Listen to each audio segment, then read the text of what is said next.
fans were left heartbroken when the shock news of Jamal Edwards' death broke on Sunday, and his passing was sadly confirmed by his family. Mom and TV presenter Brenda Edwards, who shot to fame on The X Factor, issued an emotional statement, announcing that her beloved son had died at the age of 31. "It is with the deepest heartache that I can confirm that my beautiful son Jamal Edwards passed away yesterday morning after a sudden illness," she said. "Myself, his sister Tanisha and the rest of his family and friends are completely devastated. He was the center of our world." Sadly, other famous faces over the years have been handed the devastating blow of losing a child, including Bob Geldof, John Travolta and the late Kelly Preston, and Dr. Dre. John Travolta and Kelly Preston, the Hollywood couple, were heartbroken when their eldest son, 16-year-old Jet, died following an accident while on holiday in the Bahamas. Grease star John, along with his wife Kelly, and their two other children Ella and Benjamin, were left devastated when Jet suffered a seizure after hitting his head on the bathtub at their vacation home. Jet, who had a history of seizures from the age of 2, had been diagnosed with Kawasaki disease when he was 15 months old, and was also on the autism spectrum. Sadly, that wasn't the only tragedy to hit the Travolta family, as actress Kelly died following a battle with breast cancer in July 2020. Bob Geldof, the musician and philanthropist, shared daughter Peaches with his ex-wife Paula Yates, who had tragically died of a heroin overdose in 2000 at the age of 41. Bob was heartbroken when Peaches, who was married and had 2 young boys, died in 2014, after a heroin overdose. She was 25. "We are beyond pain.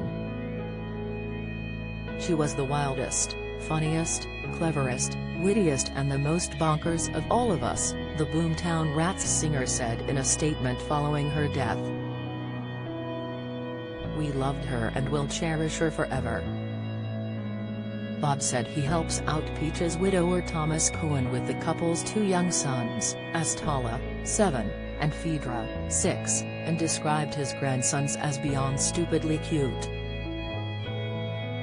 In 2020, he spoke of the overwhelming grief he feels when he thinks about his late daughter. "I'll be at the traffic lights and I start to weep and I think, 'You're weeping.'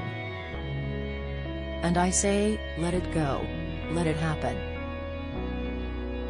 Then I begin to sob, racked sobs. I weep then I sob," he told Event magazine.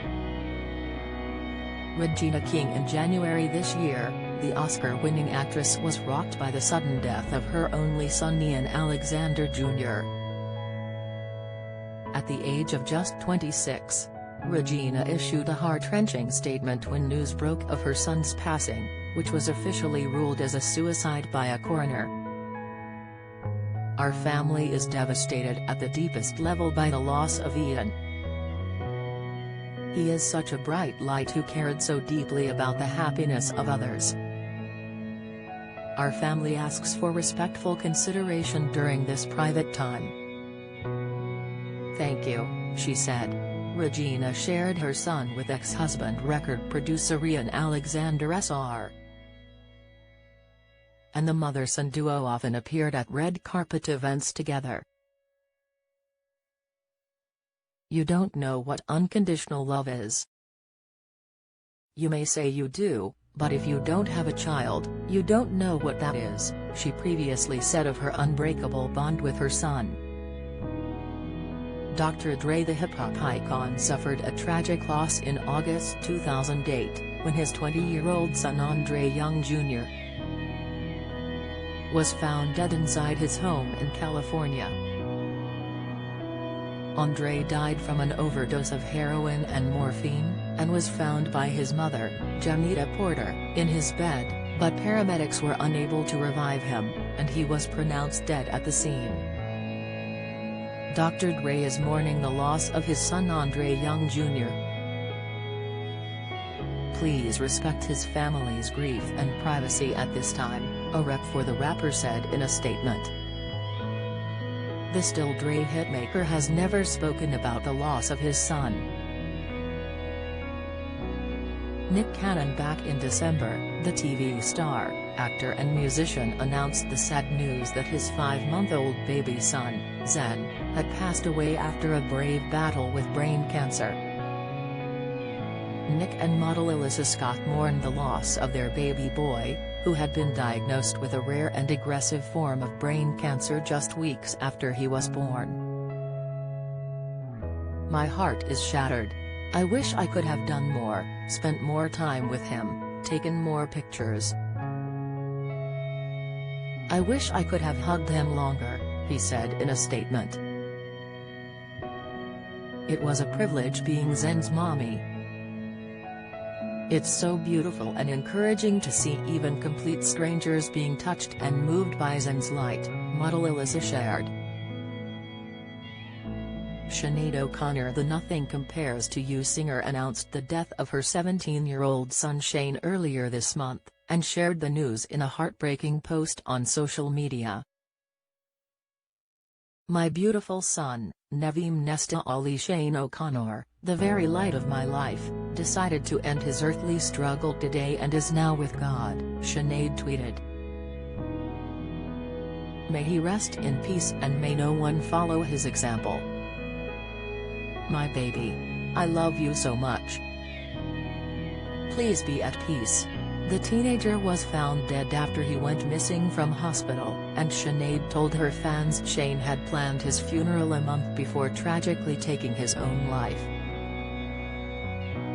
The singer, who shared her son with musician Donna Lunny, 74, recently vowed to never sing Live Again following her heartbreaking loss.